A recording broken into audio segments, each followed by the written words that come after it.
नमस्कार दोस्तों, मैं डॉक्टर विनीता पांडे एक बार फिर आपके सामने उपस्थित हूँ। और पिछले वीडियो में हमने बात की थी कि आपका जो डिजर्टेशन होता है या आपका रिसर्च की जो थीसिस होती है वो किस तरह से लिखी जाती है, और साथ ही इसके स्टेप्स क्या होते हैं। और इसके पिछले वीडियो में हमने आपको ये बताया था कि आपका जो डिजर्टेशन या लघु शोध होता है या शोध होता है उसका जो आपका फ्रंट पेज होता है वो किस तरह से बनाया जाता है। अब आज हम बात करने वाले हैं कि फ्रंट पेज के बाद का जो पार्ट होता है वो किस तरह से होता है और उसमें हमें क्या क्या लिखना चाहिए। तो फ्रंट पेज के बाद जो आपका दूसरा लेटर लगता है वो आपका कहलाता है अनुमोदन पत्र, जिसको हम अप्रूवल लेटर बोलते हैं। कुछ यूनिवर्सिटीज़ में आप ये देखते हैं कि अनुमोदन पत्र लगाने की प्रथा होती है और कुछ में नहीं होती है, लेकिन नॉर्मली ये लगाया जाता है। अब अनुमोदन पत्र क्या होता है वो आप समझ लीजिए कि अप्रूवल लेटर या अनुमोदन पत्र वो होता है जिस पर हमारे जो निर्देशक प्राध्यापक होते हैं, जिनके अंडर में हम लघु शोध, डिजर्टेशन या हम रिसर्च कर रहे होते हैं, उनका जो होता है वो सिग्नेचर होता है। और साथ में जो आपकी परामर्शदात्री समिति होती है वहाँ के जो विभागाध्यक्ष होते हैं वे उस पर अपना हस्ताक्षर करते हैं।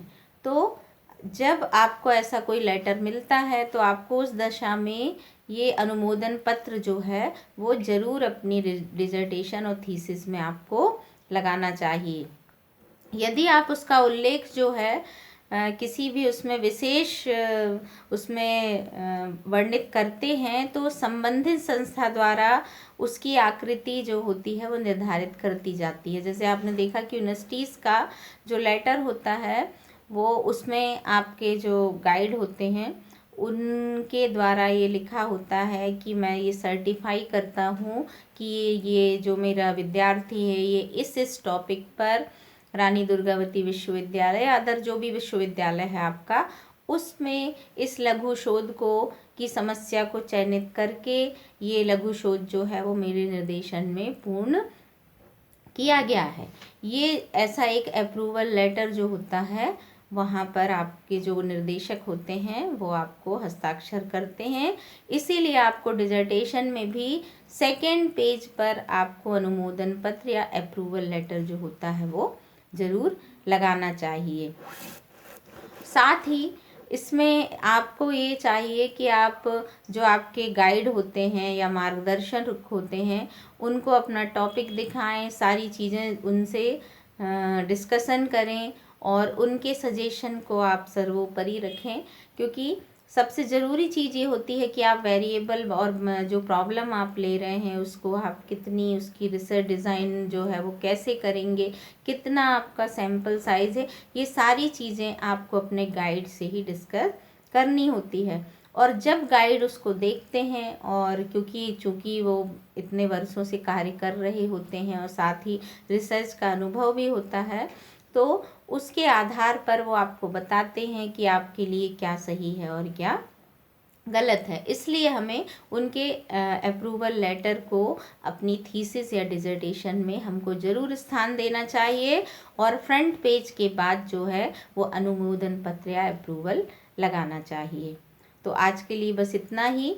और अप्रूवल लेटर का जो एक इम्पॉर्टेंस ये होता है कि जैसे ही आप थीसिस देखते वैसे तो ऊपर ही लिखा होता है, लेकिन आपको एक कॉन्फिडेंस रहता है कि आपने सारी चीज़ें जो हैं वो विधिवत की हुई हैं। तो आशा है कि आप सभी अपने डिजर्टेशन में अप्रूवल लेटर को ज़रूर शामिल करेंगे और करना भी चाहिए, और अपने रिसर्च टॉपिक को अच्छे से देखेंगे, समझेंगे और उसके ऊपर काफ़ी सर्च करने के बाद उसको फाइनल करेंगे, अपने गाइड को दिखाएंगे और अप्रूवल लेटर के साथ अपने डिजर्टेशन को आप प्रस्तुत करेंगे। आज के लिए बस इतना ही। अगले वीडियो में हम बात करेंगे कि आपका जो प्रीफेस होता है या एक्नॉलेजमेंट जो होता है वो क्या होता है और उसमें हमें कैसे लिखना चाहिए, उसके अंदर हम किन किन चीज़ों का समावेश करते हैं और उसका मतलब क्या होता है। और उसका उपयोग क्या है। तो आप ज़्यादा से ज़्यादा वीडियो को शेयर करें, लाइक करें, चैनल को सब्सक्राइब करें, ताकि और भी विद्यार्थियों को इसका फ़ायदा मिल सके। आज के लिए बस इतना ही। धन्यवाद।